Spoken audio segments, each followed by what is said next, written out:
Le silence face à la tempête intérieure. La colère est une émotion puissante, mais c'est la conscience qui détient la clé de sa maîtrise.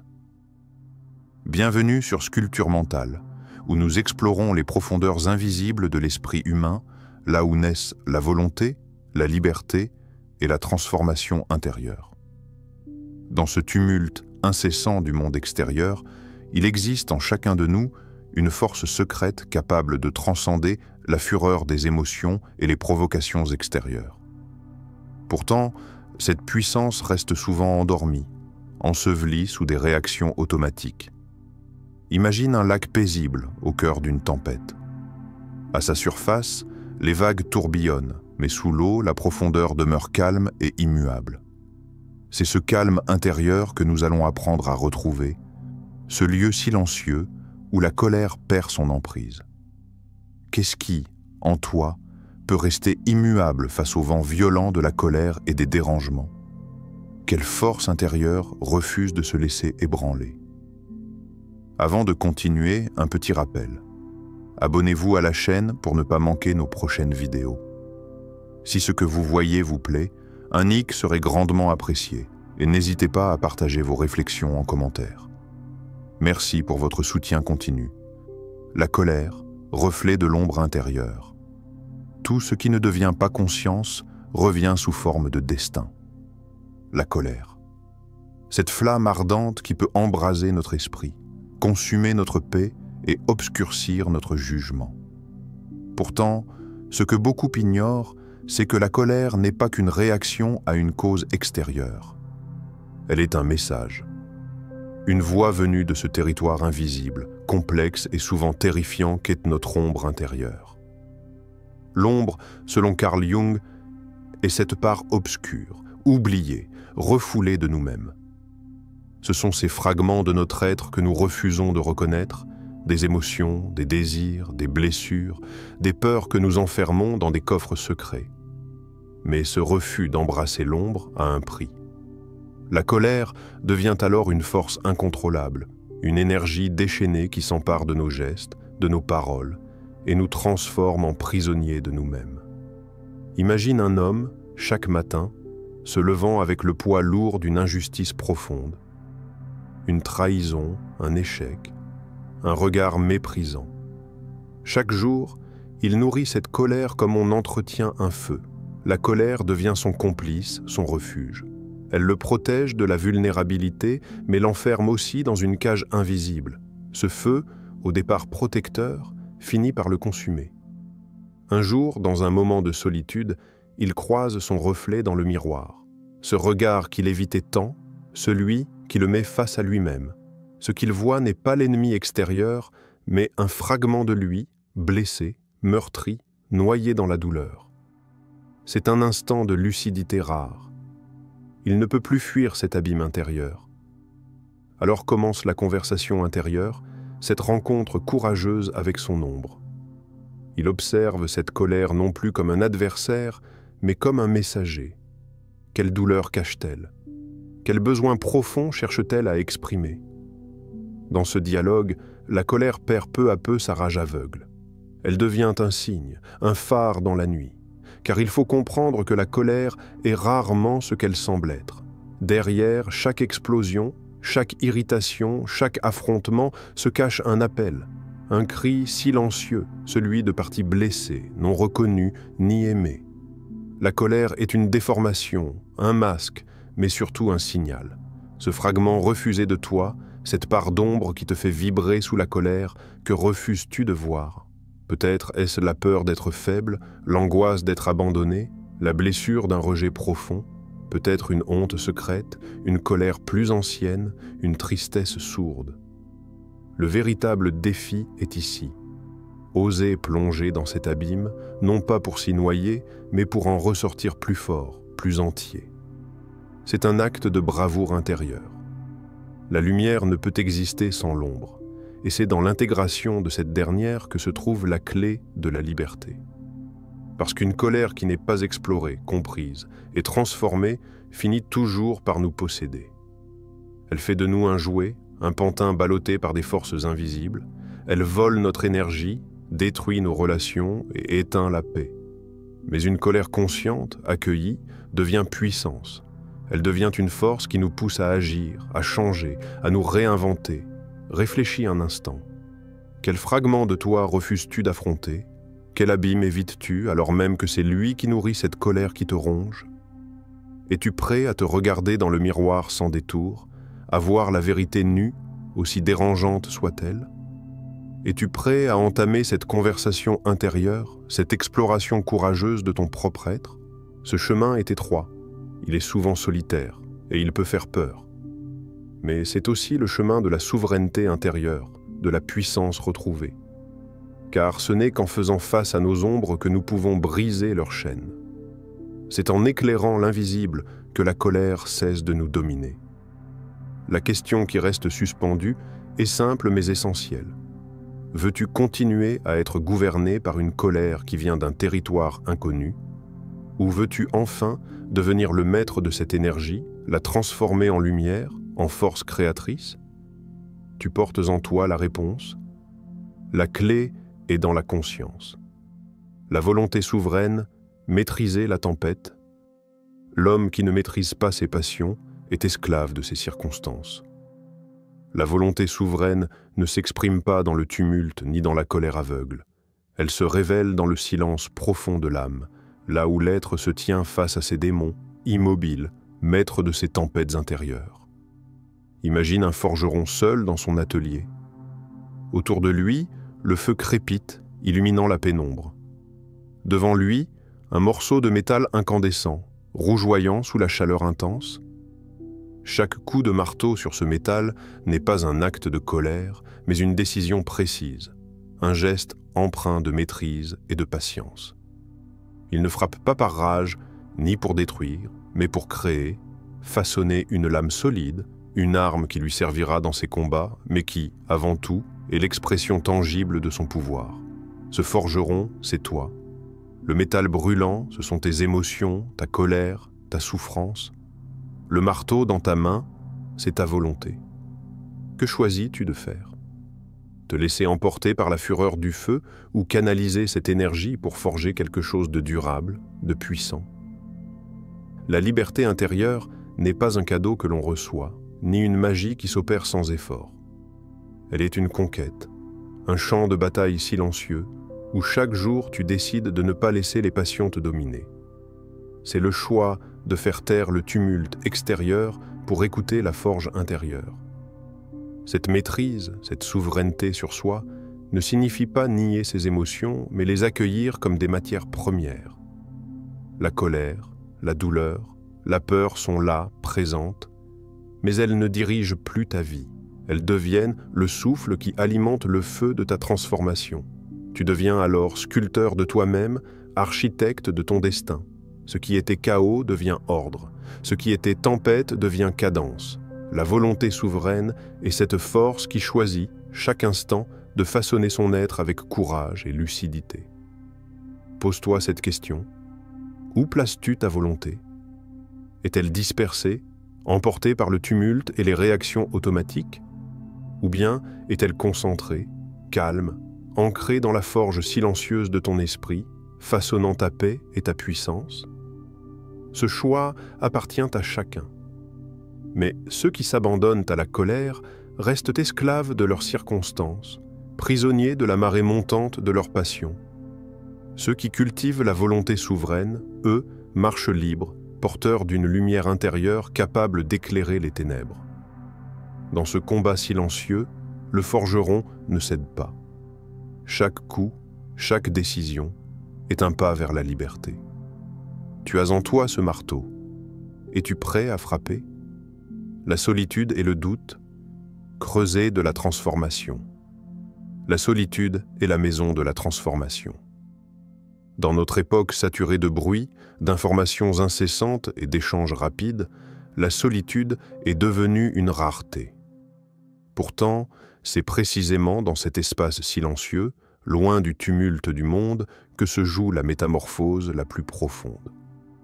Mais ne te méprends pas, cette solitude n'est pas une fuite, une échappatoire. Elle n'est pas un isolement imposé par la peur ou la douleur. Elle est un choix conscient, un retrait nécessaire pour entendre ce que l'agitation ambiante étouffe, ta voix véritable. Car la colère que tu ressens souvent n'est que la surface d'un océan plus vaste, un océan agité par la peur, la confusion, le chaos intérieur.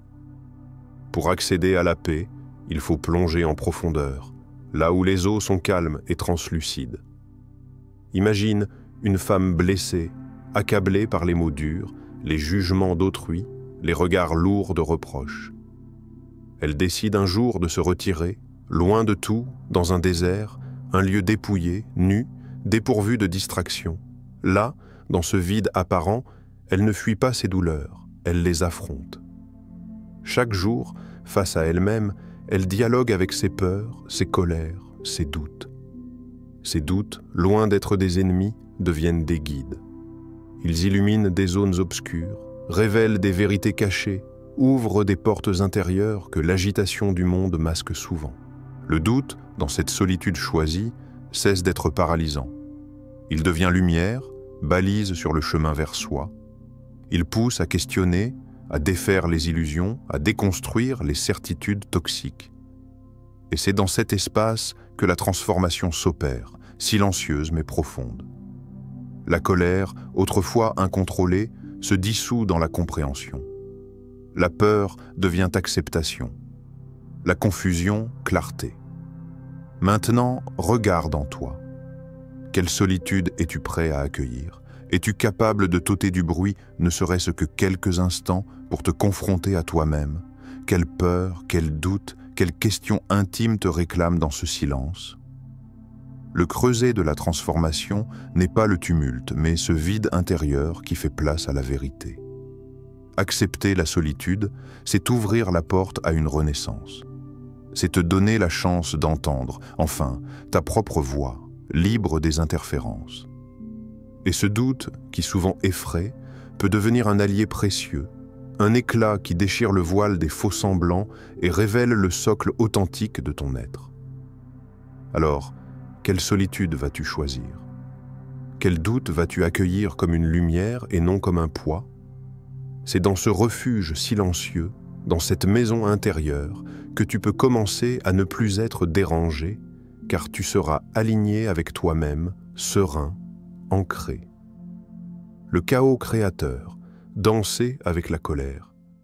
Ce n'est pas dans la tranquillité, mais dans le chaos que naît la création. Dans le théâtre flamboyant de la vie, le chaos n'est pas ennemi, il est forge. Là où beaucoup fuient, apeurés par la tempête intérieure, les âmes audacieuses apprennent à danser avec le feu. La colère, souvent diabolisée, est cette force brute que l'on redoute, elle rugit, déchire, éclate. Mais la vérité que peu saisissent, c'est que cette furie n'est pas une malédiction, mais un levier puissant de transformation. Imagine la nature même du feu. Il consume, il dévaste, mais il purifie aussi. Sans la flamme, il n'y a pas de renaissance. Le phénix légendaire, symbole d'éternel renouveau, ne pourrait exister sans cet embrasement destructeur. Ces cendres sont le sol fertile où germe une nouvelle vie. De même, ta colère peut être ce feu sacré, une énergie qui brûle les limitations, les fausses croyances, les prisons invisibles qui t'entravent. C'est un cri primal, une invitation à briser les chaînes du passé, à défier les barrières du connu. Ne pas être dérangé ne signifie pas nier cette colère, l'étouffer ou la fuir. Cela veut dire la reconnaître, la prendre dans tes mains comme un outil, une flamme vivante que tu guides vers la création plutôt que vers la destruction aveugle. Tu n'es pas victime de cette tempête, tu es le danseur. Tu choisis le rythme, le mouvement, l'intensité. Tu transformes l'orage intérieur en un ballet puissant où chaque éclat est une promesse de renaissance. Dans cette danse, chaque fracture devient une ouverture, chaque explosion une chance. C'est dans le chaos que tu deviens sculpteur de ton destin, forgeron de ta souveraineté. Alors, es-tu prêt? Prêt à embrasser ce feu brûlant, à laisser la colère consumer ce qui t'empêche d'être libre pour renaître à une version de toi-même plus forte, plus entière, souveraine? Cette flamme en toi attend ce moment. Il n'y a pas de création sans chaos. C'est dans cette tension que naît la lumière la plus éclatante. Danse avec la colère. Ne la laisse pas te dominer. Deviens le feu lui-même. L'éternel retour. Recommencer avec conscience. Le sage ne redoute pas de revivre l'inévitable. Il l'embrasse et le façonne. Le temps n'est pas une ligne droite, mais un cercle. Les émotions, les conflits, les colères que tu ressens ne sont pas des événements isolés, mais des échos qui se répètent dans la vaste symphonie de ta vie. Chaque affront, chaque éclat, chaque sensation de dérangement peut être une réplique d'une scène déjà jouée, un refrain que ton âme rejoue encore et encore. Nietzsche appelait cela l'éternel retour, l'idée que tout revient sans cesse dans un cycle sans fin. Mais cette répétition n'est pas une malédiction. Elle est une invitation à la conscience. Apprendre à ne plus être dérangé, c'est apprendre à danser avec ce cycle, à ne pas être emporté par la force brute du passé qui ressurgit. Imagine un homme confronté à la même colère à chaque dispute, chaque désaccord. Au début, il se laisse submerger, emporté dans une spirale sans fin. Mais un jour, il fait une pause. Il comprend que le cycle lui appartient, que ses réponses forgent la boucle. Plutôt que d'être un prisonnier de cette répétition, il choisit de devenir son maître. Il façonne chaque retour non comme un fardeau, mais comme une opportunité de transformation. Ce qui était un piège devient un terrain de jeu, un laboratoire où il expérimente la liberté. Cette prise de conscience est la clé. Elle te libère du poids des émotions passées, du tyran de la réaction automatique. Elle t'invite à reprendre la plume de ton histoire, à écrire avec intention, à choisir comment répondre. Alors, regarde en toi. Dans quel cycle de colère te tiens-tu enfermé? Quel refrain douloureux rejoues-tu sans cesse, sans en saisir la raison profonde? Et surtout, que peux-tu changer aujourd'hui, ici et maintenant, pour briser ce cycle? Quel acte de conscience peux-tu poser pour interrompre la répétition, pour ouvrir une nouvelle page, pour créer enfin ta propre liberté? Car le temps ne nous échappe pas. Il nous offre sans cesse la chance de recommencer, d'incarner une version plus lucide et souveraine de nous-mêmes.